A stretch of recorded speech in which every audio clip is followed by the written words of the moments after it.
जय माता दी। देवी भागवत पुराण में आगे का वृतांत। व्यास जी कहते हैं कि सैनिकों की बात सुनकर महिषासुर के क्रोध की सीमा नहीं रही।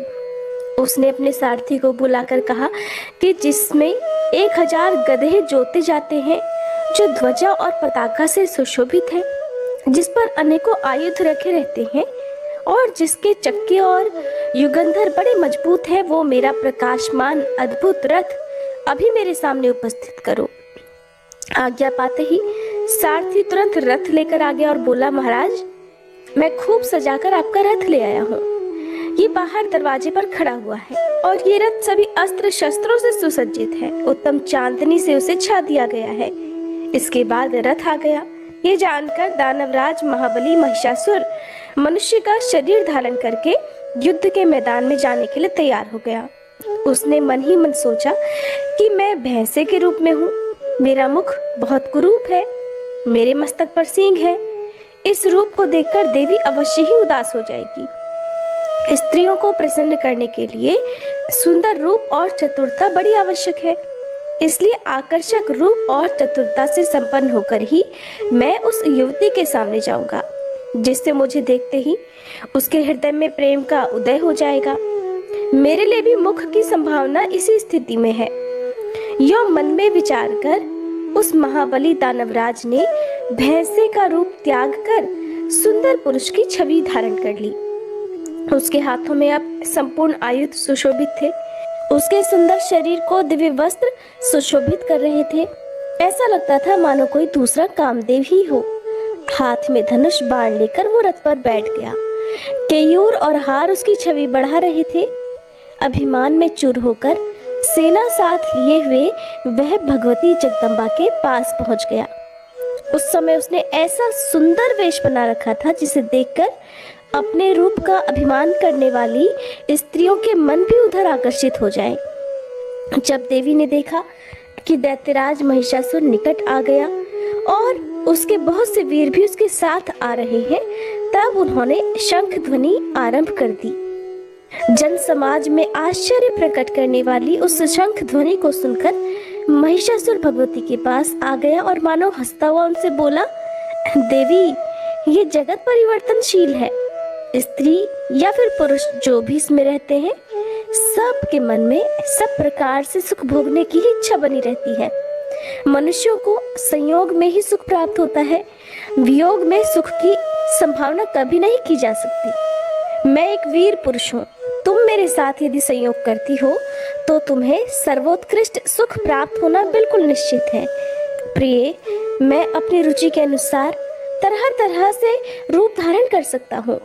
इंद्र प्रभृति सभी देवता संग्राम में मुझसे परास्त हो ही चुके हैं। इस समय मेरे महल में जितने भी दिव्य रत्न हैं, उन सभी का उपभोग करना तुम्हें सुलभ होगा, या फिर इच्छानुसार तुम उनका दान भी कर सकती हो। सुंदरी, अब तुम मेरी पटरानी बनने का प्रस्ताव स्वीकार करो और मैं तुम्हारी दास्ता स्वीकार करने के लिए तैयार हूँ। तुम्हारी आज्ञा मानकर मैं देवताओं के साथ वैर करना भी छोड़ दूंगा, इसमें कोई संदेह नहीं। तुम्हें जिस प्रकार भी सुख मिलता हो तुम वही काम करो, यही मेरे लिए शिरोधार्य है। मधुर वचन बोलने वाली है प्रिय, तुम्हारे नेत्र बड़े ही विशाल हैं। मेरे लिए जैसा आदेश हो वैसा ही संपन्न करने को मैं उत्सुक हूँ, और तुम्हारे रूप ने तो मेरे मन को मोह लिया है। सुंदरी, अब मैं अत्यंत आतुर होकर तुम्हारी शरण में आया हूँ। कामदेव के बाणों ने मुझे बुरी तरह घायल कर दिया है। मुझे शरणागत की रक्षा करो। शरण में आए हुए की रक्षा करना सभी धर्मों में उत्तम माना गया है। काली भौहों से अनुपम शोभा पाने वाली है कृशोदरी, मैं तो तुम्हारा निजी चाकर हूँ। मुझे तुम्हारी चाकरी अर्थात नौकरी करना स्वीकार है। जीवन पर्यंत मैं सत्य वचन का पालन करूंगा, कभी विचलित नहीं होऊंगा। सुंदरी, मैंने तरह तरह के आयुध त्याग दिए हैं। तुम्हारे चरणों में इस समय मेरा मस्तक झुका हुआ है, मुझ पर दया करो। सुंदरी, जन्म से लेकर आज तक मेरे मन में इतनी दीनता कभी नहीं आई थी। ब्रह्मादि अनेक शक्तिशाली पुरुषों से युद्ध होने पर भी मैं दब नहीं सका। केवल तुम्हारे ही सामने मैं अधीनता स्वीकार कर रहा हूँ। ब्रह्मा प्रभृति संपूर्ण देवता युद्ध में मेरे चरित्र से पूर्ण परिचित है। भामिनी, आज वही मैं तुम्हारा सेवक बनकर तुम्हारे सामने उपस्थित हूँ, जरा मेरी ओर देखने की कृपा तो करो। व्यास जी कहते हैं, इस प्रकार महिषासुर अनाप शनाप बक रहा था। अनुपम छवि धारण करने वाली भगवती चंडिका के मुखमंडल पर प्रसन्नता की किरणें चमक उठी। फिर उन्होंने मुस्कुराकर कहना आरंभ कर दिया।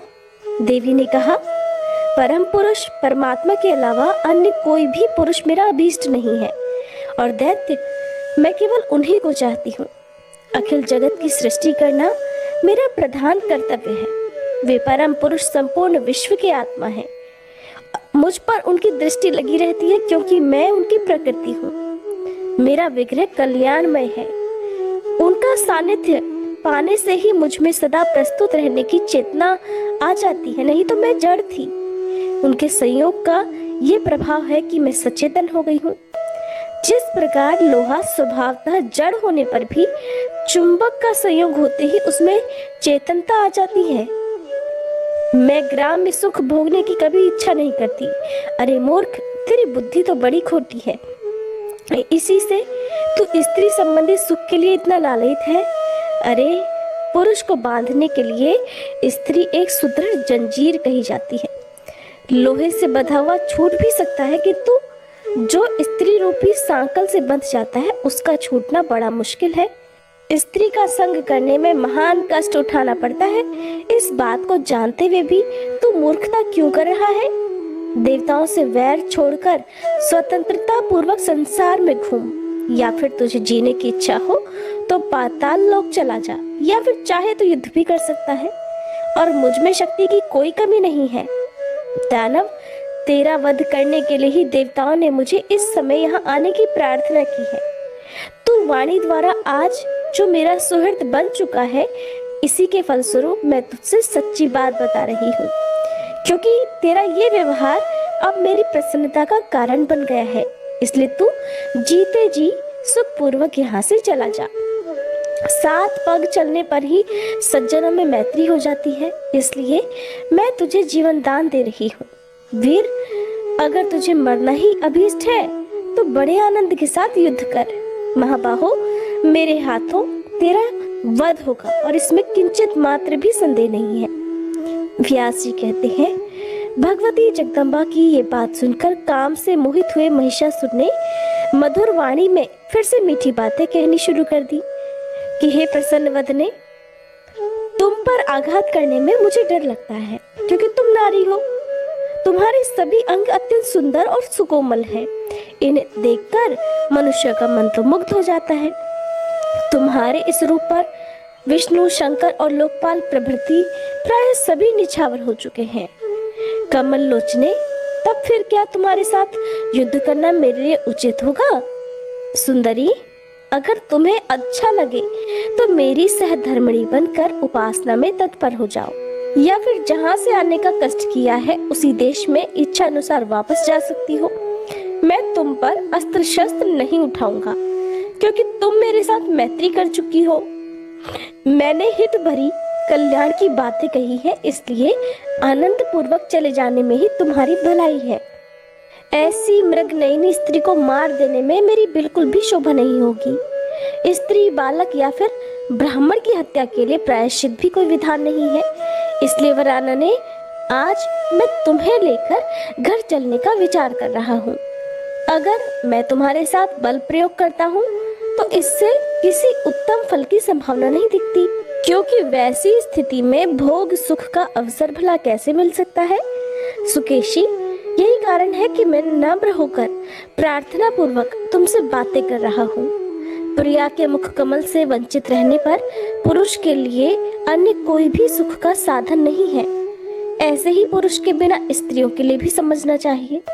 संयोग में ही सुख की अनुभूति होती है। तुम सुंदरी स्त्री हो, संपूर्ण आभूषण तुम्हारी छवि बढ़ा रहे हैं।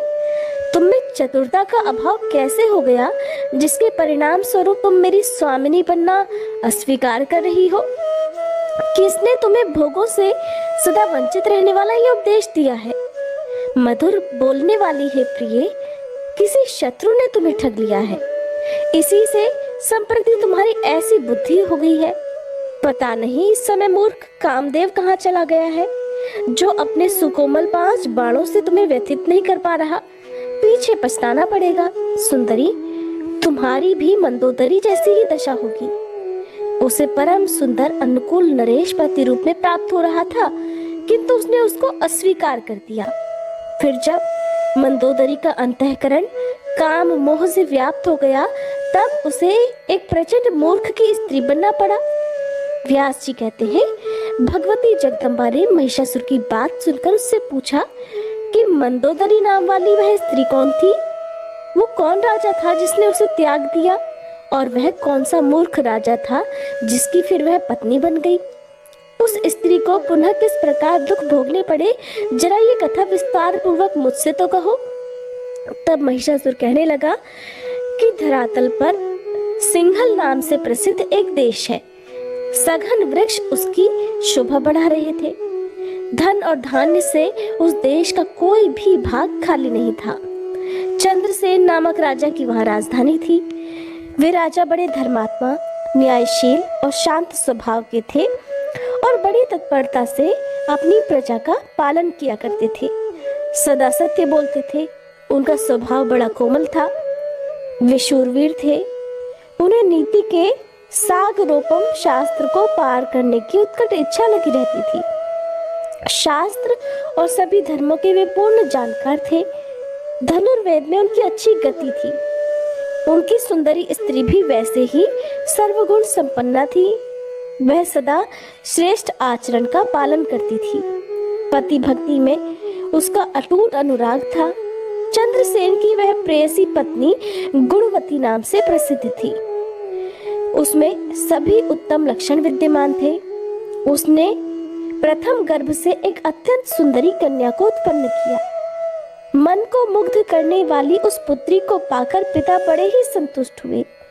उनका मन आनंद से विह्वल हो उठा। उन्होंने नामकरण के अवसर पर उस पुत्री का नाम मंदोदरी रख दिया। चंद्रमा की कला के समान प्रतिदिन वह कन्या अब बढ़ने लगी। मन को आकर्षित करने वाली वह कन्या जब विवाह के योग्य हो गई, तब पिता चंद्रसेन उसके लिए वर ढूंढने लगे। इस विषय को लेकर उनका मन सदा चिंतित रहता था। उस समय सुधनवा नाम से प्रसिद्ध एक शूरवीर राजा मद्र देश में राज्य करते थे। उनका एक सुयोगी पुत्र था। कंबुग्रीव नाम से जगत में उसकी प्रसिद्धि थी। ब्राह्मणों ने राजा चंद्रसेन से कहा कि इस कन्या के लिए अनुरूप वर कंबुग्रीव ही है। उसमें सभी उत्तम लक्षण वर्तमान है। उसने सभी विद्याओं का पर्याप्त अभ्यास भी किया हुआ है। तब राजा चंद्रसेन ने गुणवती नाम वाली अपनी प्रेयसी पत्नी से पूछा कि अपनी इस कन्या के लिए सुयोग्य वर चाहिए और मेरा विचार है कि कंबुग्रीव के साथ इसका विवाह कर दिया जाए। तुम्हारी क्या इच्छा है? स्वामी की बात सुनकर रानी ने आदर पूर्वक अपनी कन्या मंदोदरी से पूछा कि पुत्री, तुम्हारे पिता राजकुमार कंबुग्रीव के साथ तुम्हारा विवाह करना चाहते हैं। तुम्हें पसंद तो है ना? माता का ये वचन सुनकर मंदोदरी ने उससे अपना विचार प्रकट किया कि मैं पति का वरण नहीं करूंगी। माता, विवाह करना मुझे बिल्कुल भी अच्छा नहीं लगता। मैं कुमारी व्रत में रहकर अपना जीवन बिताऊंगी। माता, स्वतंत्रता पूर्वक विचरण करने की मेरी इच्छा है। मेरा प्रतिक्षण तपस्या में बीतेगा। इस संसार रूपी समुद्र में परतंत्र व्यक्ति को अनेकों कष्ट उठाने पड़ते हैं। शास्त्र के पारगामी विद्वानों का कहना है कि मोक्ष का साधन स्वतंत्रता ही है, इसलिए मैं मुक्त रहूंगी। मुझे पति से कोई प्रयोजन नहीं है। विवाह होते समय अग्नि के साक्षित्व में ये प्रतिज्ञा की जाती है कि पतिदेव, मैं सब तरह से आपके अधीन बन गई। फिर ससुराल में जाकर सास और देवर प्रभृति जितने भी हैं, उन सब के अनुकूल होकर रहना पड़ता है। पति के मन में अपना मन मिलाए रखना इस दुख को सबसे अधिक माना गया है। अगर पतिदेव किसी दूसरी सुंदरी स्त्री के साथ प्रेम कर ले, तो सौत से उत्पन्न होने वाले दुख का पहाड़ ही उस पर ढह पड़ता है। उस समय पति से ईर्ष्या उत्पन्न हो जाती है। फिर क्लेश होना तो स्वतः सिद्ध हो गया। संसार में सुख कहाँ है? खास करके स्त्रियों के लिए तो ये संसार सदा ही सुख से रहित है। इसलिए मेरी समझ से पति का वरण करना सर्वथा अवांछनीय है। पुत्री के इस प्रकार कहने पर उसकी माता राजा चंद्रसेन से कहने लगी कि प्रभु, राजकुमारी को तो विवाह करना ही पसंद नहीं है, उसे कुमारी व्रत का पालन करने की इच्छा है। जप और व्रत में सदा तत्पर रहकर ये संसार से विरक्त होना चाहती है।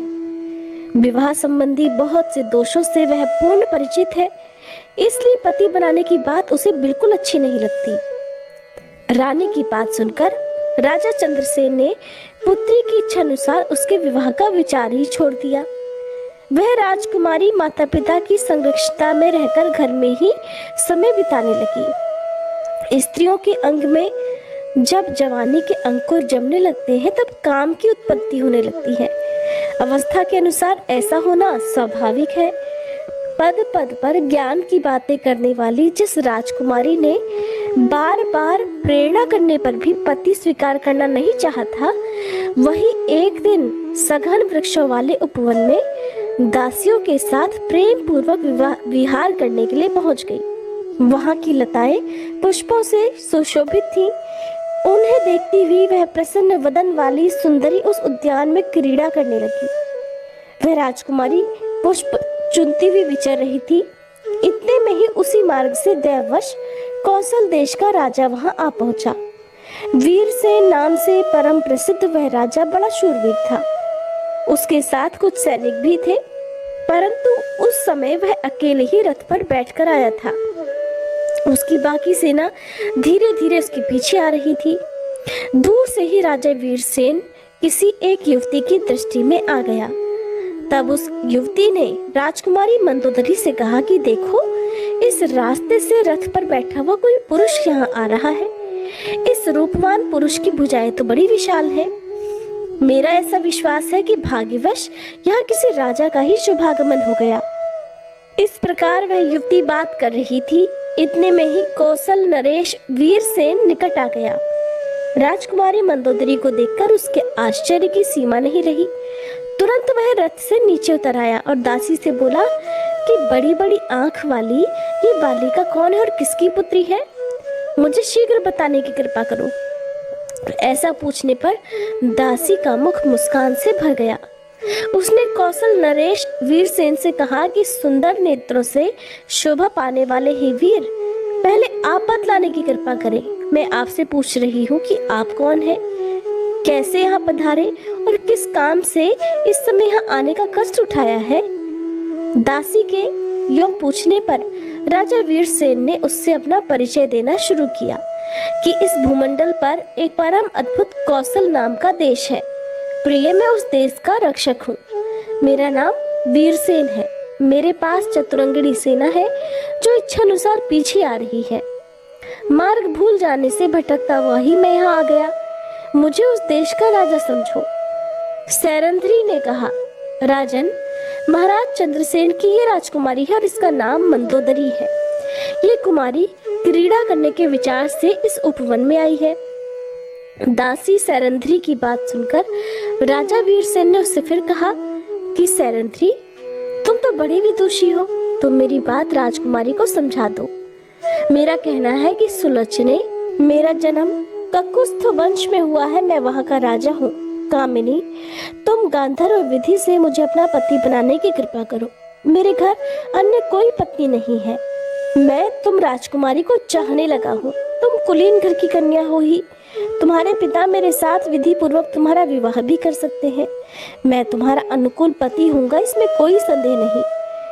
महिषासुर देवी से कहता रहा कि राजा वीरसेन के उपयुक्त वचन सुनकर सैरंध्री राजकुमारी मंदोदरी से ये संदेश कहने के लिए तत्पर हो गई। फिर उसने हंसकर बड़े मीठे शब्दों में कहा कि प्रिय मंदोदरी, सूर्य वंश के कुल दीपक ये राजा यहाँ पधारे हैं। ये बड़े सुंदर और शक्ति संपन्न है। इनकी अवस्था भी लगभग तुम्हारे ही जैसी है। सुंदरी, सभी प्रकार से तुम्हारे प्रति इनका प्रेम हो गया है। विशाल नेत्रों वाली है राजकुमारी, तुम विवाह के योग्य तो हो ही गई हो, परंतु तुम्हारे मन में विराग छाया हुआ है। इस बात को जानकर तुम्हारे पिता भी सदा दुखी रहते हैं। राजा ने लंबी सांस लेकर इस विषय में हमसे कहा है कि दासियों, तुम लोग सदा सेवा में संलग्न रहती हो, मेरी इस राजकुमारी को समझाओ। किंतु तुम्हारी हठधर्मी के कारण हम तुमसे कुछ भी नहीं कह पाती। हम तुम्हें समझा नहीं सकती कि राजकुमारी विवाह कर लो। फिर भी हम तुम्हें ये बता देना चाहती हैं कि स्त्रियों के लिए पति की सेवा ही परम धर्म है। ये मनु का कथन है। पति की सेवा में संलग्न रहने वाली स्त्री स्वर्ग प्राप्त कर सकती है। इसलिए हे विशालाक्षी, तुम विधि पूर्वक विवाह कर लो। राजकुमारी मंदोदरी ने कहा कि बाले, मुझे पति बनाना बिल्कुल भी पसंद नहीं। मैं अद्भुत तपस्या करूंगी। तुम इस कौशल नरेश को मना कर दो। ये निर्लज्ज क्यों मुझ पर आंखें गड़ा रहा है? सैरंध्री ने कहा, देवी, इस कामदेव पर विजय पाना बड़ा कठिन है। साथ ही काल की गति को भी टालना असंभव है। इसलिए सुंदरी, तुम्हें मेरे उचित वचन का पालन जरूर करना चाहिए, नहीं तो ये तो निश्चित ही है कि तुम कभी न कभी दुख के गर्त में गिर जाओगी। सैरंध्री की बात सुनकर राजकुमारी ने उससे कहा कि दैववश जो होने वाला है वो तो होगा ही, उसकी मुझे कोई चिंता नहीं, परंतु मेरा ये सब तरह से निश्चित विचार है कि मैं विवाह नहीं करूंगी। महिषासुर ने देवी को आगे बताया कि राजकुमारी मंदोदरी का निश्चित विचार जानकर सैरंध्री ने जाकर कौशल नरेश वीरसेन से कहा कि राजन, आप इच्छा अनुसार यहाँ से पधारने की कृपा करें। आप जैसे सुसभ्य पति को भी ये राजकुमारी वरण करना नहीं चाहती।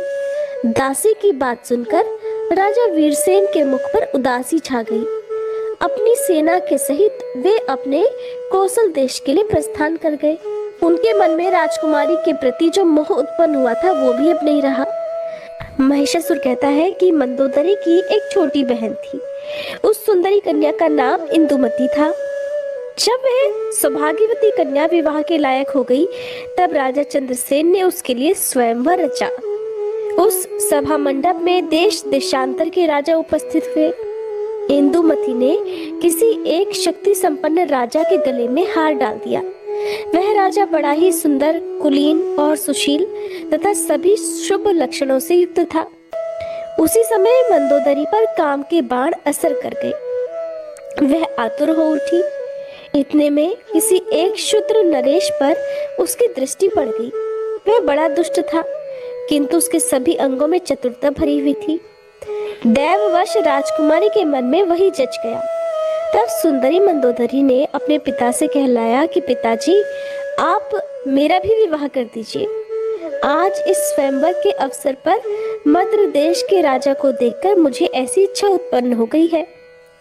पुत्री की इस बात को सुनकर राजा चंद्रसेन मन ही मन हंसे और फिर उस काम की व्यवस्था में लग गए। मद्र देश के राजा चारुदेशन को घर पर बुलाया और वैवाहिक विधि संपन्न करके अपनी कन्या मंदोदरी उसे सौंप दी।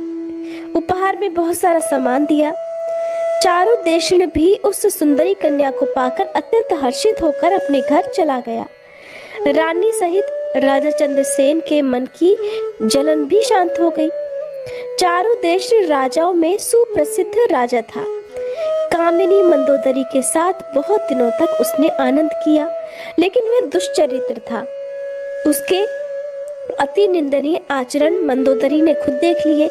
अब तो मंदोदरी का मन दुख से भर गया। उसने सोचा कि पूर्व काल में स्वयंवर के अवसर पर जब इस शठ राजा को मैंने देखा था, तब इसके स्वभाव से मैं अनजान थी। मैंने मोह के कारण ये बड़ा अनर्थ कर डाला। इस धूर्त राजा ने तो मुझे ठग लिया। अब मैं क्या करूं? केवल दुखी दुख मेरे हाथ लगा। ये चारुदेशन अत्यंत निर्लज्ज, निर्दयी और धूर्त है। ऐसे पति के प्रति प्रेम कैसे ठहर सकता है? आज मेरे इस जीवन को धिक्कार है। आज तक सांसारिक सुखों से मैं विरक्त थी। मुझे जो नहीं करना चाहिए था वही काम मैंने कर डाला और उसी के परिणाम स्वरूप मुझे ये दुख भोगना पड़ रहा है। अब अगर मैं अपने प्राण त्याग देती हूँ तो ये तो बड़ी दुस्सह आत्महत्या हो जाएगी। इसलिए अगर मैं तत्काल अपने पिता के घर चले जाऊं तो वहां भी सुख मिलना असंभव ही होगा, क्योंकि सखियों के लिए तो मैं भी उपहास की सामग्री बन जाऊंगी और इसमें कोई संशय भी नहीं है। इसलिए विरक्त होकर अब यही रहना मेरे लिए परम कर्तव्य है। समय बड़ा बलवान है। इसके प्रभाव से पुनः काम संबंधी सुख का परित्याग आवश्यक हो गया। महिषासुर देवी को आगे बताते हुए कहने लगा कि इस प्रकार सोच समझकर वह नारी मंदोदरी दुराचारी पति के घर पर रह गई। उसका प्रत्येक क्षण शोक और दुख से बीतने लगा। सांसारिक सुख उसके लिए नहीं के बराबर हो गया। इसलिए कल्याणी, तुम भी इस समय मुझ राजा का अनादर करके फिर कामातुर होकर किसी मूर्ख निंदे पुरुष की सेवा में रहना चाहती हो? तुम मेरी सच्ची बात मान लो, स्त्रियों के लिए ये परम हितकारक है, और अगर तुम ऐसा नहीं करती हो तो तुम्हें अपार शोक का सामना करना पड़ेगा, इसमें भी कोई संदेह नहीं। महिषासुर की बात सुनकर देवी ने कहा, रे मूर्ख, तू अब पाताल भाग जा या फिर मुझसे युद्ध कर। तुझे मारने के बाद संपूर्ण असुरों का वध करके मैं सुखपूर्वक यहाँ से चली जाऊंगी। दानव, जब जब संत पुरुषों पर कष्ट पहुंचता है तब तब उनकी रक्षा करने के लिए मैं देह धारण करके प्रकट होती हूँ। दैत्य, तो निश्चय समझ में अरूपा और अजन्मा हूँ, फिर भी देवताओं की रक्षा करने के लिए रूप और जन्म धारण करना मैं स्वीकार कर लेती हूँ। महिषासुर, मेरी वाणी अमोघ है, तू इस पर ध्यान दे। देवताओं की प्रार्थना करने पर तुझे मारने के लिए ही मैं प्रकट हुई हूँ, और तुझे मारने के बाद मैं पुनः अंतर्ध्यान हो जाऊंगी। इसलिए तू युद्ध कर या फिर तुरंत पाताल में जा जहाँ पर असुर रहते हैं। चला जा, अब मैं तुझे मार ही डालना चाहती हूँ, मैं बिल्कुल सच कह रही हूँ। व्यास जी कहते हैं, भगवती जगदम्बा के यो कहने पर महिषासुर हाथ में धनुष लेकर युद्ध करने की इच्छा से युद्ध के मैदान में ही उपस्थित हो गया। उसने तीखी नोक वाले बाणों को कान तक खींचकर तुरंत चलाना आरंभ कर दिया। देवी ने क्रोधित होकर अपने तीखे बाणों से महिषासुर के बाण काट दिए। इसके बाद भगवती जगदम्बा और महिषासुर में परस्पर अत्यंत भयंकर युद्ध आरंभ हो गया। देवता और दानव दोनों परस्पर विजय के लिए लालयित थे। इतने में दुर्धर आधमका और देवी को लक्ष्य करके तीखे बाण चलाने लगा। उसके वे भयंकर बाण विष में बुझे हुए थे। तब भगवती की क्रोधाग्नि धधक उठी। उन्होंने चमकीले बाणों से दुर्धर को चोट पहुंचाई, जिससे तुरंत उस दानव के प्राण पखेरु उड़ गए और पर्वत शिखर की तरह वह जमीन पर ढह गया। दुर्धर की मृत्यु देखकर उत्तम अस्त्रों का जानकार त्रिनेत्र आया और उसने 7 बाणों से जगदम्बा पर चोट की। अभी बाण उन पर आ भी नहीं सके थे कि भगवती जगदम्बा ने अपने तीखे बाणों से उन्हें काट डाला। साथ ही त्रिशूल से त्रिनेत्र की धज्जियां भी उड़ा दी। त्रिनेत्र इस लोक से चल बसा ये देखकर तुरंत अंधक वहां पहुंचा।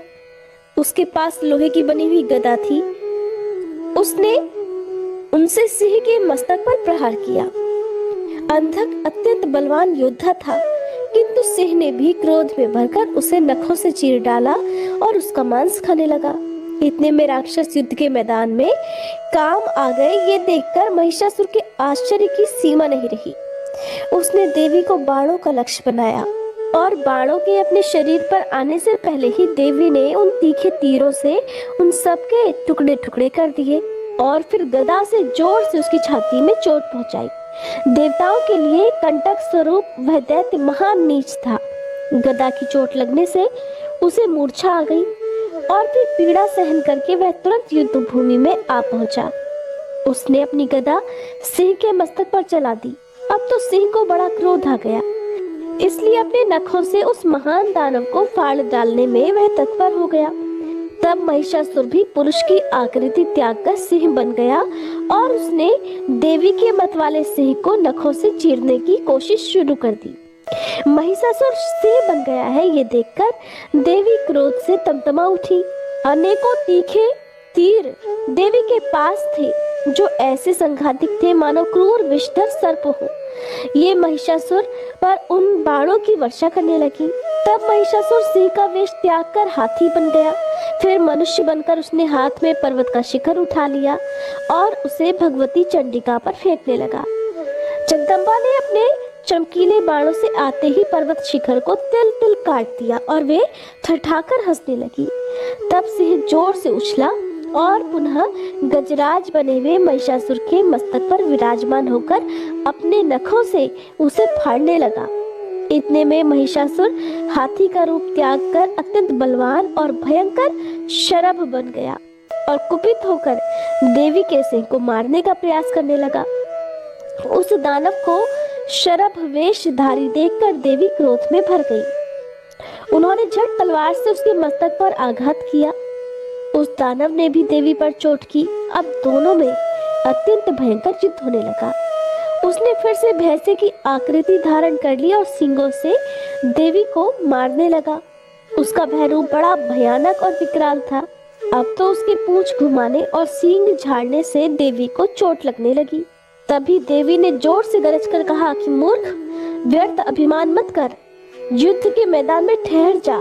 मैं तुझे मारकर श्रेष्ठ देवताओं को निर्भय बनाऊंगी। व्यास जी ने कहा। इस प्रकार कहकर भगवती चंडिका उसी क्षण त्रिशूल उठाकर महिषासुर पर झपटी। उनके इस प्रयास से देवताओं में बड़ा हर्ष छा गया।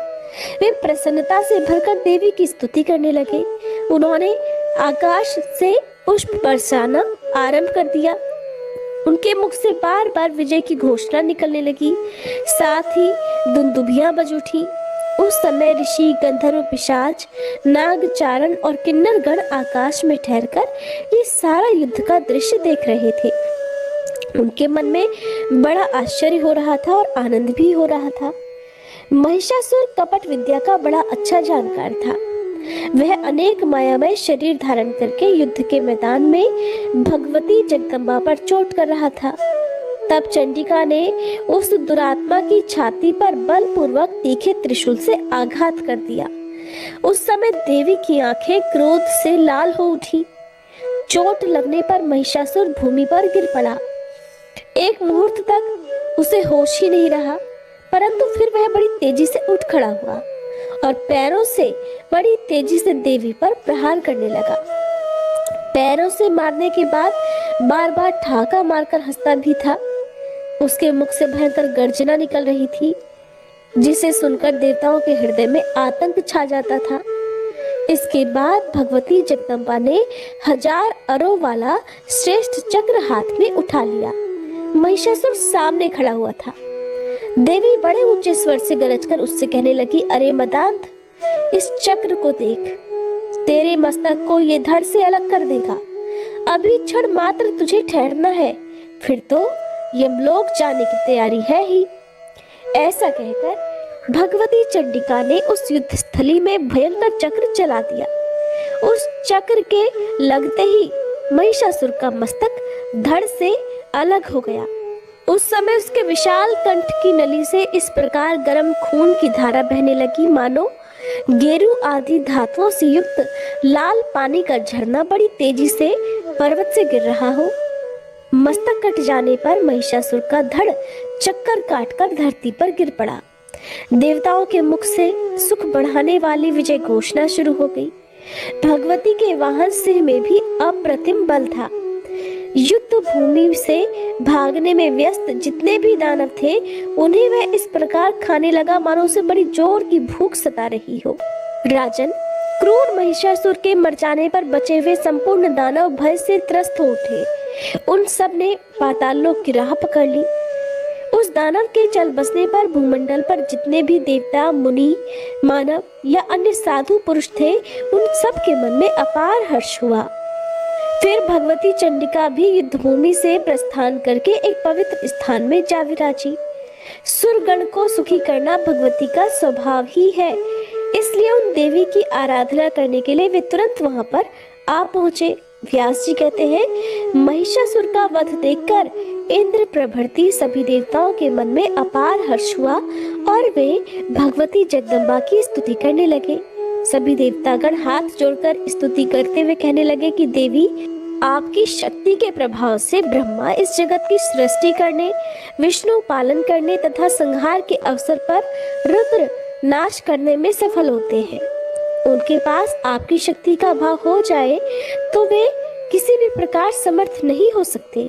इसलिए जगत की सृष्टि, स्थिति और नाश का कार्य आपके ही ऊपर निर्भर है। कीर्ति, मति, स्मृति, गति, वसुधा, कमला, अजपा, पुष्टि, कला, विजया, गिरिजा, जया, क्षमा, कांति और मेधा, ये सब नाम आपके ही है। ये बात इस त्रिलोकी में विख्यात है। सभी जगत को आश्रय देने वाली है जगदम्बे। आपकी इन शक्तियों से पृथक रहकर कौन ऐसा है जिसमें कार्य करने की क्षमता आ जाए, जो कुछ भी कर सके? भगवती, ये निश्चित है कि धारणा शक्ति भी आप ही हो, अन्यथा जो कच्छप और शेषनाग है उनमें पृथ्वी को धारण करने की क्षमता कैसे आ सकती है? माते, पृथ्वी भी आपसे कोई अतिरिक्त वस्तु नहीं है, क्योंकि अगर ऐसा ना माने तो प्रचुर भार से संपन्न ये जगत निराधार आकाश में भला किस प्रकार ठहर सकता है? जगत के चराचर प्राणियों को भोग प्रदान करना भी आपका ही कार्य है। 7 प्रकृतियां और 16 विकार आपके ही अंश हैं, जिनसे युक्त होने के कारण जीव जगत सदा बना रहता है। देवी, आप सदा करुणा रस से ओतप्रोत रहती हो। जिन मंद बुद्धि प्राणियों के मन में आपकी आराधना का भाव जागृत नहीं होता, उन भूले हुए व्यक्तियों को संसार रूपी सागर में सदा गिरते रहना ही अभीष्ट है। हे चंडिके, आपके चरण कमल से उत्पन्न हुई धूल के प्रसाद से ही सृष्टि के आरंभ में ब्रह्मा अखिल भूमंडल की रचना करते हैं तथा श्री विष्णु और रुद्र को पालन और संहार क्रिया में सफलता प्राप्त होती है। जो मनुष्य आपको नहीं भजता, शक्ति की आराधना नहीं करता, वह अवश्य ही मंदभागी है। देवी, दानवों और देवताओं के लिए भी वाग देवता आप ही हो। अगर उनके मुख पर आपका निवास न हो तो सर्वोत्कृष्ट देवता भी बोलने में असमर्थ है। मुख होने पर भी आपसे रिक्त रहकर मानो बोल नहीं सकते। भगवती, अद्भुत बात तो ये है कि शत्रु भी आपके लिए दया के पात्र बने रहते हैं। इसलिए युद्ध के मैदान में आपके तीखे बाणों से मरकर वे स्वर्ग के अधिकारी बन जाते हैं। ये महिषासुर महान निर्दयी था, आपने इसे मारकर इन देवताओं की रक्षा की है। हे जननी, हम मंद बुद्धि जन आपकी महिमा कैसे जान सकते हैं? आपकी गति को यथार्थ रूप से जानने में तो वेद भी असमर्थ है। हे सुप्रसिद्ध प्रभाव वाली अंबिके, आपने जगत में महान कार्य किया, जो इस दुरात्मा शत्रु के प्राण हर लिए। ये संसार का अचिंत्य कांटा था। इस कार्य जगत में अवश्य ही आपकी कीर्ति फैली है। अब कृपा पूर्वक आप हमारी रक्षा करो। व्यास जी कहते हैं, इस प्रकार देवताओं के स्तुति करने पर देवी ने मधुर स्वर में उनसे कहा, आदरणीय देवताओं, इसके अलावा जो कोई भी दुस्साध्य कार्य हो तो उसे बताओ। जब जब देवताओं के सामने कोई अत्यंत दुर्घट कार्य उपस्थित हो जाए, तब तब मुझे याद करना चाहिए। मैं शीघ्र ही तुम्हारा संकट दूर कर दूंगी। देवताओं ने कहा, देवी, ये महिषासुर हमारा घोर शत्रु था और आज आपके हाथ ही काल का ग्रास बन गया। इससे हमारे सभी कार्य संपूर्ण हो गए। जगदम्बे, अब आप अपने प्रति हमारी ऐसी अविचल भक्ति स्थापित कर दो, जिसके परिणाम स्वरूप हमारे द्वारा निरंतर आपके चरण कमलों का स्मरण होता रहे। केवल माता ही ऐसी है जो हजारों अपराधों को सदा सहा करती है। इस बात को जानकर मनुष्य आप जगन माता की उपासना क्यों नहीं करते?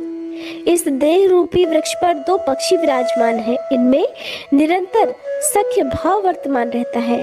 तीसरा कोई सखा नहीं है जो अपराध क्षमा कर सके।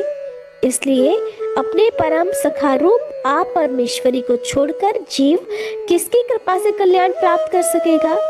देवताओं या फिर मानवों में भी वह प्राणी पापात्मा, मंदभागी और अधम है, जो अत्यंत दुर्लभ देह धारण करके भी आपके भजन भाजन से विमुख है। मन, वाणी और कर्म से बार बार दोहराकर हम ये सत्य कह रहे हैं। देवी, सुख अथवा दुख, प्रत्येक परिस्थिति में आप ही हमारे लिए अद्भुत शरण हो। आप अपने संपूर्ण आयुधों के द्वारा हमारी निरंतर रक्षा करो। आपके चरण कमलों की रज को छोड़कर हमारे लिए और कोई भी शरण नहीं है। श्री व्यास जी कहते हैं, इस प्रकार देवताओं की स्तुति करने पर भगवती जगदम्बा वही